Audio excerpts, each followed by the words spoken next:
আসসালামু আলাইকুম ওয়া রাহমাতুল্লাহি ওয়া বারাকাতুহু।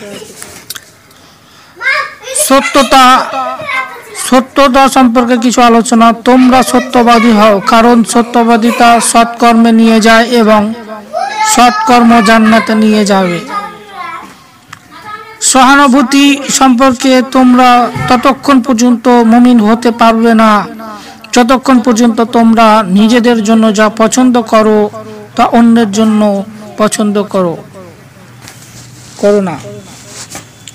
অহংকার সম্পর্কে যার অন্তরে একটি সরিষার দানার পরিমাণ অহংকার থাকবে সে জান্নাতে প্রবেশ করবে না। সহিহ মুসলিম হাদিস। পড়াশোনা ও জ্ঞান অর্জন সম্পর্কে জ্ঞান অর্জন করা প্রত্যেক মুসলিম নর ও নারীর জন্য ফরজ। ইবনে মাজাহ হাদিস।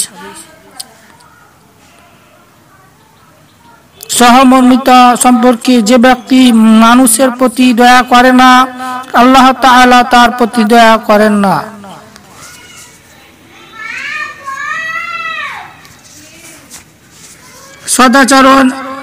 আচরণ সম্পর্কে তোমাদের মধ্যে সর্বোত্তম সেই ব্যক্তি যার চরিত্র উত্তম। সহিহ হাদিস, বুখারী হাদিস।